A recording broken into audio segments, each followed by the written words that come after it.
Can you imagine what life was like 161 years ago when those pioneers first rolled into town? I'm here with Nick Jones. He's the founder, creator of LDSjournal.com. So we've been reading some journals in the last couple of days. William Clayton, one of those pioneers, he wrote when he got to town, he said, "The land indeed looks rich and light. The more we viewed, the better we were satisfied that it is as handsome a place for a city as can be imagined." You found a quote as well, right? Yeah, well, I found one about the men that when they returned, they found a sonic of meat of crickets. And all they had to do was crisp it over the fire, and I can't imagine having to do something like that, what they had to go through. Yeah, tasty crickets, you know. Yeah, fabulous. Travel the whole across the plains, and you got to have crickets for dinner. You know, Nick Jones, of course, the founder of LDSjournal.com. Can you imagine what they would have been like for them keeping those journals back then, had they had LDSjournal.com, you know? Well, I mean, I know from that standpoint, you know, writing is so difficult, so I think it would have made things quite a bit easier. Probably people would have done it quite a bit more, and we'd had a lot more stories to read from and to really experience kind of vicariously through the pioneers. Yeah, that really, as you were saying, is such the advantage of journals. We can then live through other people's lives. We can find out what Absolutely. they were going on, what they learned from.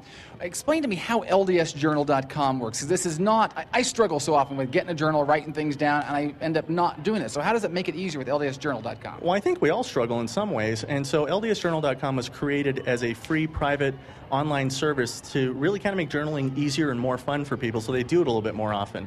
And it's secure and private and safe, so really only the people that can access their journal entries are the people that actually write and create their records. If I create a journal on LDSjournal.com, I'm the only one who can read it. It's not like you can go in there. It's not like anybody else. And my neighbors down the street, they don't go in and read my private journal or anything like that, right? Well, that's correct. But in the future, we're going to make it possible for family members to choose, maybe other family members to share records if they so choose. But it's really private, and it's really as private as you want it to be. Okay. In fact, you have something that's really interesting that someone did. Someone found an old journal. Yes. And what were they able to do here? Well, this is one of our employees, Steve Reed. He actually found an old Civil War journal from one of his ancestors, and he actually converted it to an online journal, and then afterwards he got it printed to a bound book.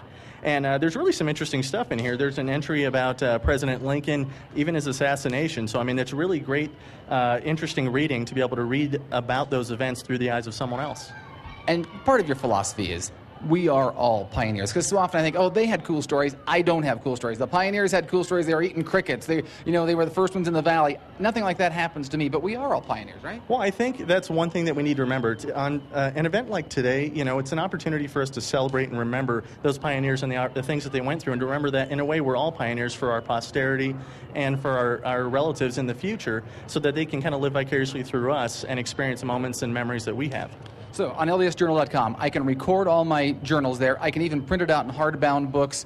You guys are actually even updating a newfangled website here in the next week or two, right? Yeah, we're going to be making quite a few updates the next week to the website. And then later this year, we're going to also be releasing other language options as well as video and audio journaling. So I think that's going to make it quite a bit more fun and interactive for the users. Yeah, journaling is not like it used to be. It's not like when we were struggling to do it. It's not even like when the pioneers were coming across writing things about eating crickets and seeing the valley for the first time.